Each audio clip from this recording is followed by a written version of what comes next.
Noches, saludo con gran cariño al auditorio de Telefórmula que en estos momentos se enlaza con los trabajos de esta emisión. Agradezco que nos sigan a través de la radio, por supuesto, nuestras plataformas de internet. Fíjense que hace un ratito hablé con el embajador de la Unión Europea en México, Gauthier Mignon, y me decía que el diálogo entre México y la Unión Europea se mantenía en el ámbito multilateral después de la información que ha trascendido, las declaraciones de Josep Borrell sobre si México se mantiene o no como un socio estratégico en este caso, o contribuye a un mundo multipolar y desordenado. En un momento más le presento un fragmento de lo que me dijo el embajador Mignon. Hoy se llevó a cabo el segundo diálogo de alto nivel en Washington para temas de seguridad. El secretario Blinken dijo que se ha avanzado en la colaboración, pero falta mucho más. Las prioridades establecidas por los dos gobiernos. Marcelo Ebrard resaltó los resultados del entendimiento firmado hace un año y puso el énfasis en el tema precisamente de las armas. Se habló de otros asuntos, entre proyectos de inversión para apoyar a migrantes. Se dio a conocer que México, de hecho eso ocurrió el día de ayer, recibiría venezolanos expulsados desde los Estados Unidos. Hace un momento platicaba con Verónica Ortiz y decía, bueno, pues para todo efecto práctico nos convierte en tercer país seguro sin contraprestación, es decir, todos aquellos que hayan cruzado la frontera sin papeles por la vía terrestre. Le comento que, por cierto, Estados Unidos expulsó a un primer grupo de migrantes venezolanos luego del anuncio que hiciera Joe Biden sobre este nuevo programa migratorio. Entonces lo recibiremos nosotros. Raquel Buenrostro pide la renuncia de Luz María de la Mora, subsecretaria de Comercio Exterior. Hace unos días platicaba con dirigentes empresariales, con también expresiones políticas. Platicamos con Ildefonso Guajardo y decía, es importante que los equipos que en estos momentos están llevando el tema precisamente de las consultas con los Estados Unidos, pues se mantengan, pues resulta que no se van a mantener. En este caso, no en la persona de Luz María de la Mora. ¿Hay alguien que sea imprescindible? No. Por supuesto que no, hay quien podrá hacer ese trabajo. El tema es a quién van a poner ahí y particularmente si es sensato que en medio de una negociación internacional de este calado se cambie a la responsable técnica de esas negociaciones. En cualquier caso, pues seguiremos el debate, vamos a ver las consecuencias y las repercusiones que esto tiene. Oaxaca es el primer estado que aprueba la reforma del transitorio, así es que bueno, el día de hoy el presidente les pidió que dieran a los congresos estatales celeridad a la reforma. Por cierto, aclaró que la última reforma va a ser la electoral, que la eléctrica no van a tocarla, como sugirió el día de ayer el secretario de Gobernación, y además el presidente dijo, bueno, pues ya que están en reformas, esta reforma al artículo 61, recuerda usted, de la Ley de Instituciones de Crédito, que platicábamos con Luis Armando Melgar, el presidente de la Comisión de Hacienda, que permite transferir el dinero de las cuentas inactivas a la beneficencia pública ahora y después a la seguridad pública. Ese es el planteamiento que hicieron los legisladores. Por cierto, es una iniciativa del diputado Mier. El presidente dice, mejor den el dinero a los programas sociales, ¿no? Es decir, mejor dénmelo a mí y ya lo reparto yo en mis programas sociales, como he hecho con los fideicomisos y con otros más. Directamente les dijo eso a los senadores. A ver si le hacen caso, supongo que sí, al presidente de la República, quien hoy recibió las cartas credenciales del nuncio apostólico, el monseñor Spiteri, y también del embajador de España, Juan Duarte Cuadrado. Sedena informa sobre la detención de César Augusto N., lo apodan el Gafe. Pausa, volvemos. Vamos con la información, mientras, bueno, pues sigue la información llegando desde Ucrania. Rusia está preparando la evacuación, dicen, de civiles desde Jersón por el avance de las tropas ucranianas. Al entrar a las zonas que están reconquistando heroicamente los ucranianos, dicen que han encontrado devastación, crímenes de guerra. De hecho, Zelensky ha pedido en reiteradas ocasiones que abra un tribunal especial para ver los crímenes de guerra rusos. No estamos hablando de un tema menor, es un asunto que tiene al planeta Tierra, así, completo el sistema internacional, no solo en jaque. Le recordaba que el Parlamento de la humanidad votó masivamente, solo 5 países apoyaron a Rusia, por lo cual tiene pues una soledad absoluta en el plano político, en el plano de la legalidad y por tanto en la narrativa de la razón. Una guerra absolutamente injusta, una guerra condenada por la mayor parte de las naciones del mundo. 30 y tantas naciones africanas se abstuvieron. Pero la lucha de los ucranianos tiene pues esta parte profundamente heroica y marca, por supuesto, el episodio político militar más importante del año y probablemente de los últimos 10 años. Yo le agradezco mucho al presidente de la Cámara de Diputados y por tanto cabeza del Poder Legislativo que el día de hoy converse con nosotros. Santiago Krill, bienvenido, presidente. Doctor Curcio, muy buenas noches y muchas gracias por la invitación a su programa. Pues rogarle que le cuente al auditorio cómo van las gestiones para invitar a Zelensky, que se dirige al Congreso mexicano. El presidente ya dijo que él inconveniente no tiene. Cuéntenos cómo van las gestiones.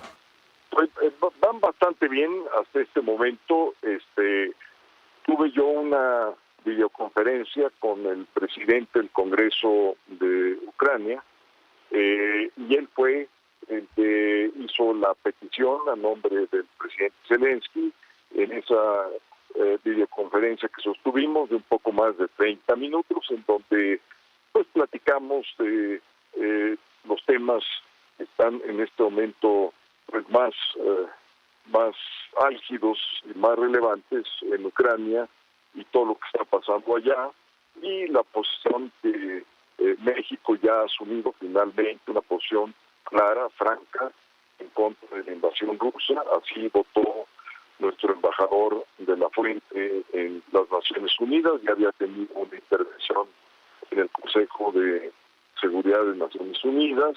El propio canciller había ya manifestado ese rechazo, esa reprobación a la injerencia rusa en Ucrania. Entonces, pues fue sobre estas líneas que platicamos. Me permití yo comentarle la historia de México, que también ha sido pues una historia de invasiones, algunas fallidas, como fue la de Napoleón III al apoyar a Maximiliano, pero otras que prosperaron, como fue la guerra en contra de Estados Unidos y previo a ello la anexión de Texas por parte de la Unión Americana. Entonces, en ese sentido, pues compartimos esos episodios, el nuestro en el siglo XIX, el de ellos increíblemente en el siglo XXI, con esta idea expansionista y de recuperación de territorio por parte de Rusia. Entonces todo esto pues fue un intercambio muy rico, porque fue un intercambio entre las historias de los dos países, entre lo que estaba viviendo él en ese momento. Por ejemplo, como el Congreso está en Kiev, él estuvo prácticamente 12 horas en su búnker, que estaban en los bombardeos, y tenía un par de horas de haber salido del búnker, justamente para poder tener esta videoconferencia, porque en el búnker después me dijeron que tenían problemas de la línea de internet. Entonces platiqué yo con él y me invitó, hizo una amable invitación, una triple invitación. Primero, para que nosotros consideremos de que el presidente Zelensky pueda dirigirse al Pleno de la Cámara de Diputados. La segunda van a tener un gran evento en Zagreb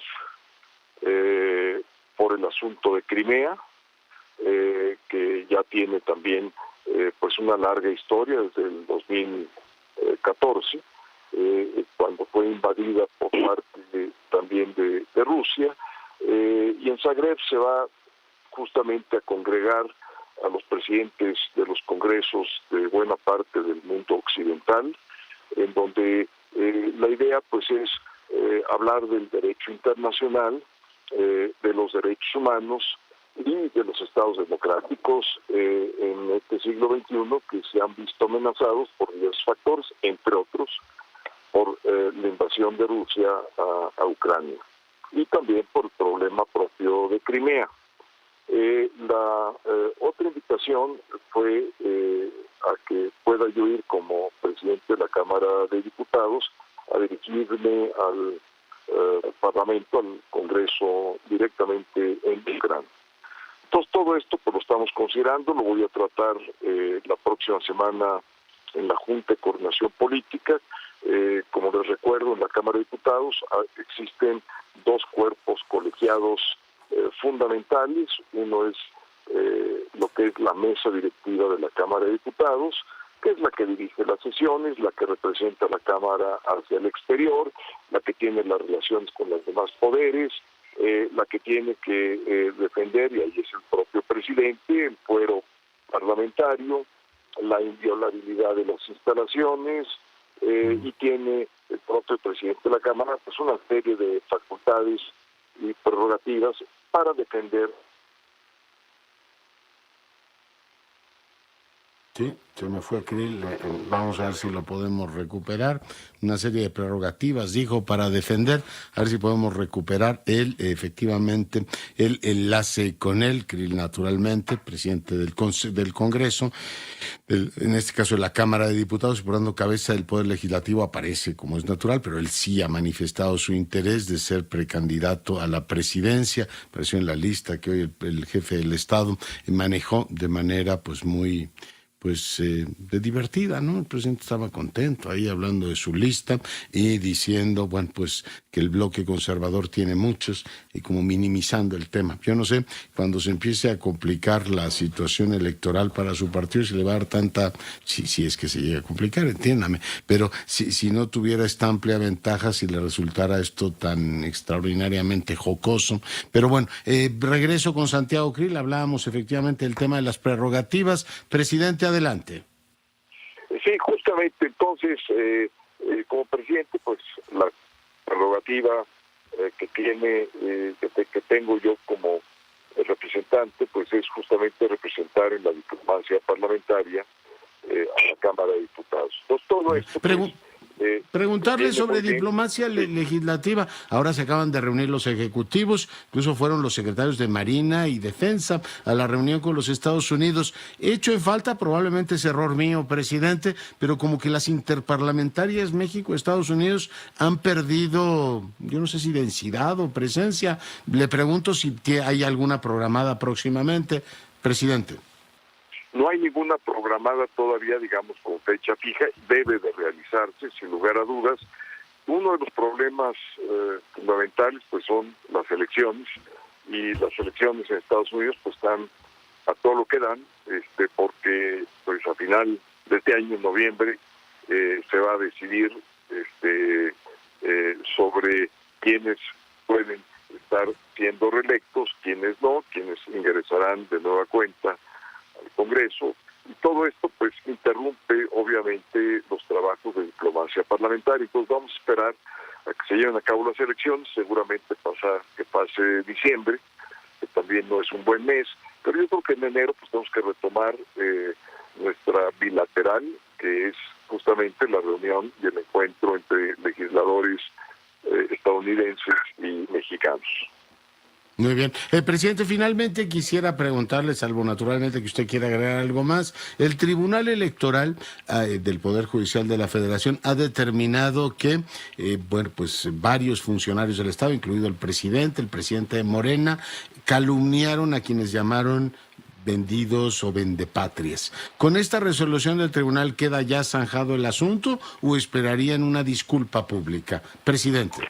Bueno, mira, lo que debería de ocurrir por ética política es dar una disculpa, porque no solamente lo ratificó el Tribunal Electoral, lo impropio que fue ese calificativo, sino que por otra parte pasaron también por alto que nuestros ordenamientos parlamentarios obligan a los grupos que cumplan con sus plataformas políticas con las cuales fueron a elecciones, y además es muy lógico porque esa plataforma pues de alguna manera son los compromisos que hacen los candidatos, y una vez que son electos como diputadas y diputados, pues tienen que mínimamente cumplir con sus compromisos.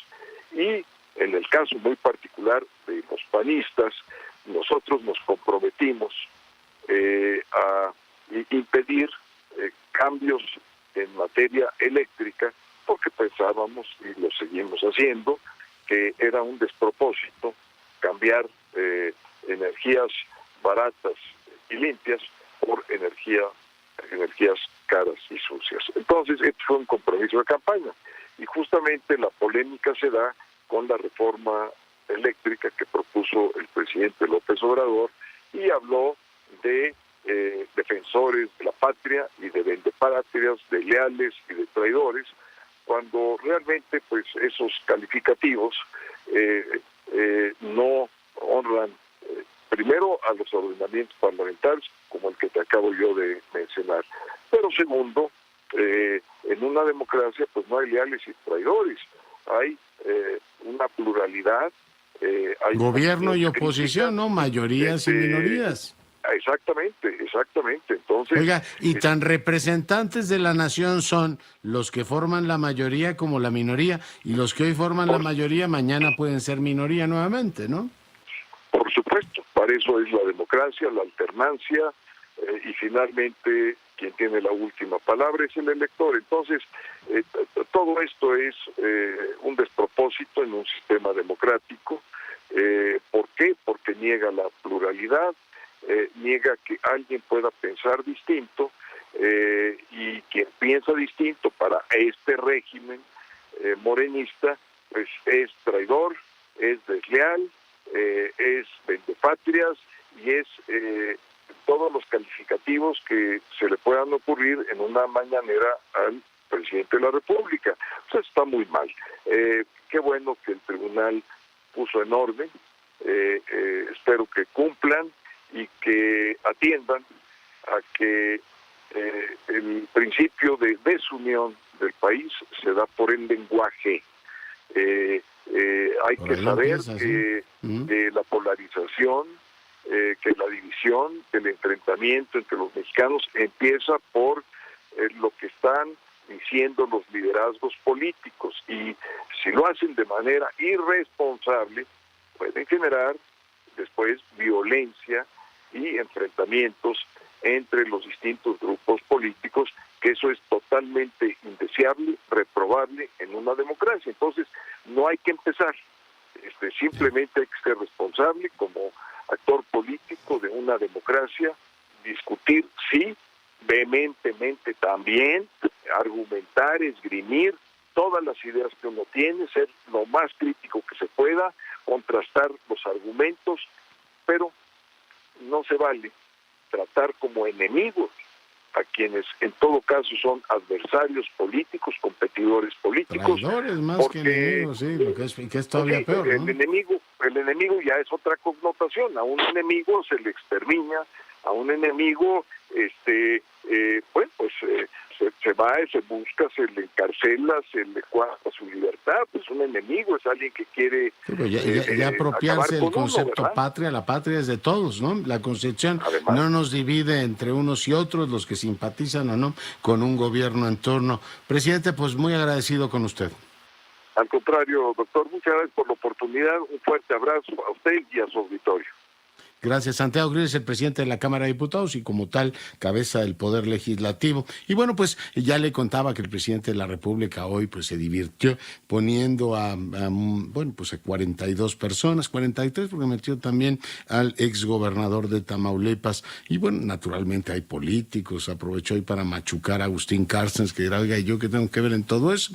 Pero bueno, Chumel Torres, como siempre, con sentido del humor, dice, si el licenciado siente que yo soy el indicado para continuar con su labor de transformación, estoy listo. Chumel, acuérdate que ya me prometiste que si llegas a presidente, que va caminando, me vas a invitar a merendar por lo menos 3 veces en tu sexenio a Palacio Nacional por aquello de decir, me invitó el señor presidente a merendar. Así es que, bueno, pues es el compromiso que Chumel, un día se lo arranqué, a regañadientes, no quería, pero bueno, si el licenciado ya lo mencionó, él está dispuesto a continuar con la labor. Chumel tendrá su 5ª transformación. Bueno, pues así está efectivamente el diálogo en las redes sociales. Michelle Rivera, adelante. Hola, ¿qué tal, doctor? Qué gusto saludarle desde Sonora. Este día se llevó a cabo el primer informe de gobierno del gobernador Alfonso Durazo Montaño, que estuvo acompañado además por Adán Augusto López en representación justamente del presidente Andrés Manuel López Obrador.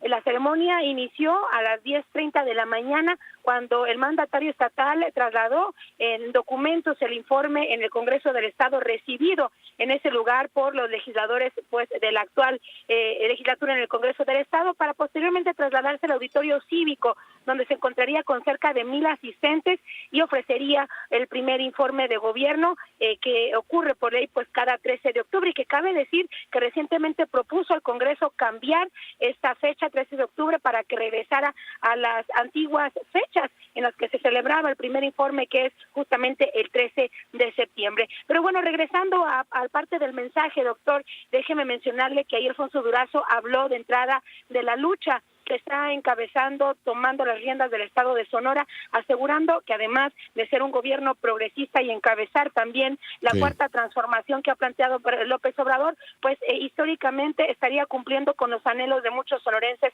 por muchos años, sobre todo el sector más necesitado. Ahí también abordó temas relacionados a corrupción, le asegura que sí está combatiendo la corrupción y habló de cerca de 52 funcionarios inhabilitados de la pasada administración por posible peculado, y también habló de seguridad, aunque no en específico, sí del incremento de elementos de seguridad y también de que habría disminuido en 6% pues los delitos de alto impacto en nuestra entidad como una corriente de lo que está ocurriendo también a nivel nacional. Habló de los planes de justicia que se impulsan desde el Estado, una iniciativa del presidente Andrés Manuel López Obrador, y también de obras que estarían conectando al estado de Sonora con Chihuahua y otros estados, pues siendo estas las obras pues históricas que no se habían realizado antes en la entidad. Así las cosas con el primer informe del mandatario. Estuvieron también representantes del Congreso de la Unión, diputados federales y también, lógicamente, el dirigente nacional de Morena, Mario Delgado, acompañando al gobernador Alfonso Durazo, doctor.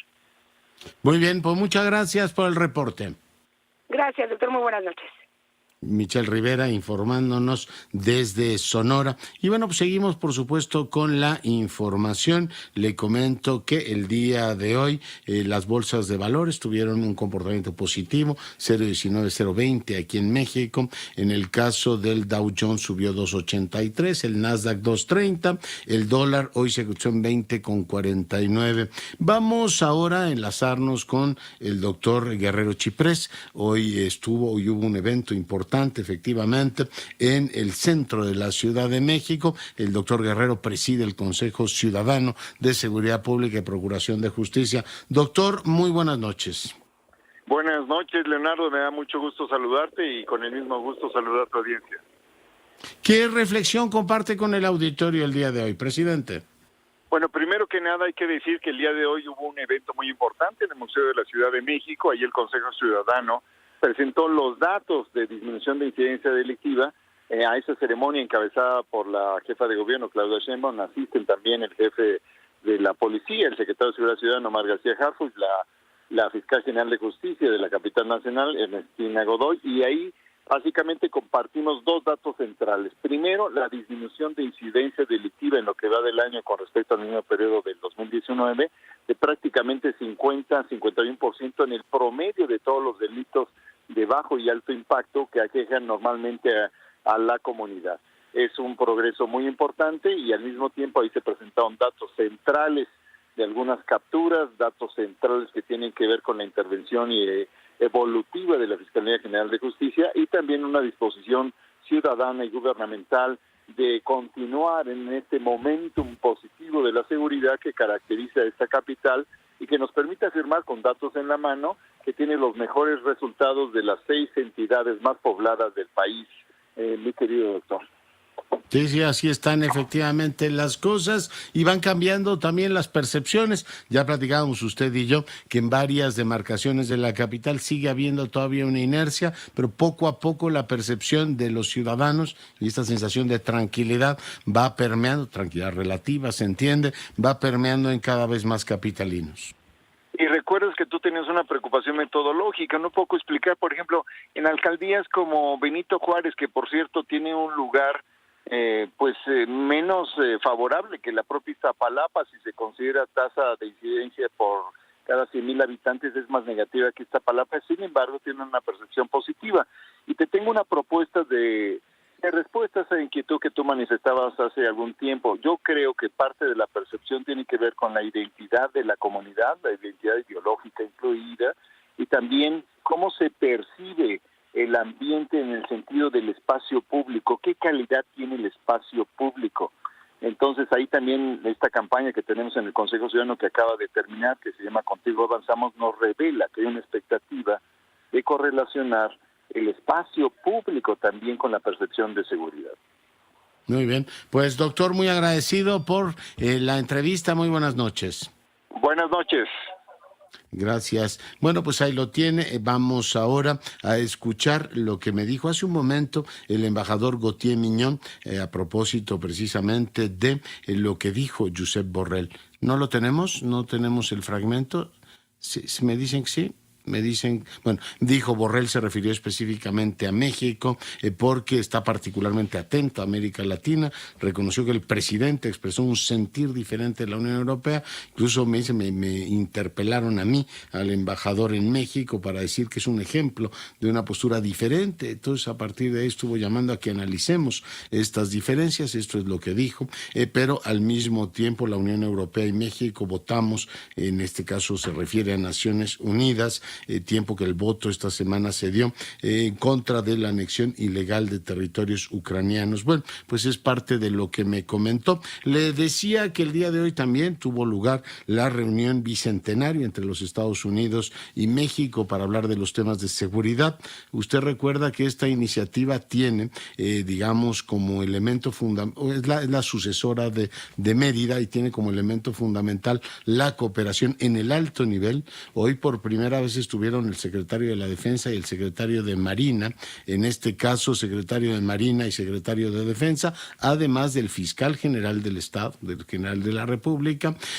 Tuvimos también en este caso al secretario, a la secretaria de Seguridad y al secretario de Relaciones Exteriores, que es quien encabezó el diálogo. Y bueno, pues quiero que escuchen lo que dijo el secretario Blinken a propósito de este encuentro. Nuestra meta en este momento es avanzar más en la lucha contra la producción de fentanilo, el tráfico de armas y la explotación de migrantes. Estamos estrechando lazos de colaboración con este nuevo diálogo y el diálogo económico que celebraremos en México. Bueno, y seguimos con la información.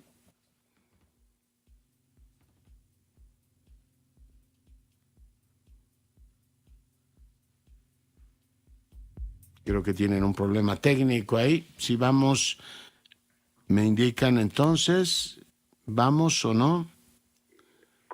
Bueno, le comentaba de esta situación ciertamente interesante, el diálogo bilateral entre los dos, en este caso los dos gobiernos, para mejorar el asunto de la seguridad pública por parte de México. El canciller de la República insistió en el hecho de que las armas siguen siendo un problema muy serio. Bueno, usted sabe que ahora mismo no hay manera de disimular el tema de la penetración mexicana, en este caso la penetración de hackers a los servidores del ejército mexicano, lo cual ha llevado a que cada vez más información sobre temas delicados. Hoy leí en el Excelsior alguna información. En fin, todos los medios han venido haciendo su trabajo de recopilar información, cables sobre lo que pensaba el ejército, y en algunos casos hay una pregunta que hoy se hace Maite Azuela y que creo que es muy relevante.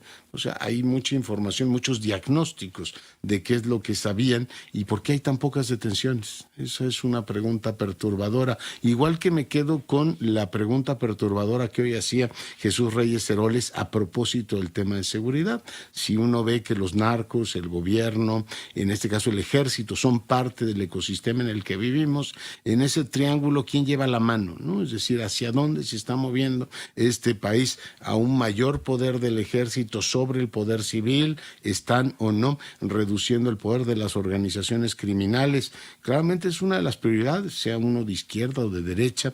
Uno de los temas fundamentales en cualquier Estado de Derecho es precisamente generar las condiciones para que las organizaciones criminales no se reproduzcan, no tengan poder de fuego, pero tampoco poder económico, ni tampoco implantación territorial. Hago una brevísima pausa, regresamos. Y bueno, seguimos con la información. Doy la más cordial bienvenida ahora al director del Instituto Nacional de Antropología e Historia, Diego Prieto. Señor director, bienvenido. Muy buenas noches, Leonardo. Qué gusto poder platicar contigo y con el público de Fórmula. Señor director, bienvenido. Gracias. Oiga, pues le ruego que le cuente al auditorio qué, digamos, novedades tenemos en términos de patrimonio ecológico. Leía que Ixcabal es una maravilla, que es efectivamente un lugar monumental donde tenemos muchas estructuras. ¿Por qué no nos cuenta primero de eso y en qué estado está? ¿Está, digamos, en fase de exploración o ya está abierto? Director. Bueno, Ixcabal sí es una gran ciudad maya antigua que se empieza a poblar, es decir, tenemos evidencias de poblamiento desde por lo menos 4 siglos antes de Cristo, y tuvo su auge mayor entre el siglo IV y el siglo IX de nuestra era, pero el poblamiento continuó por lo menos hasta el siglo XV, poco antes de la llegada de los occidentales a suelo yucateco, a suelo peninsular, digamos. Ixcabal está en el municipio de Bacalar, en Quintana Roo. Es una ciudad muy extensa que pudo haber llegado a ocupar 60 kilómetros cuadrados.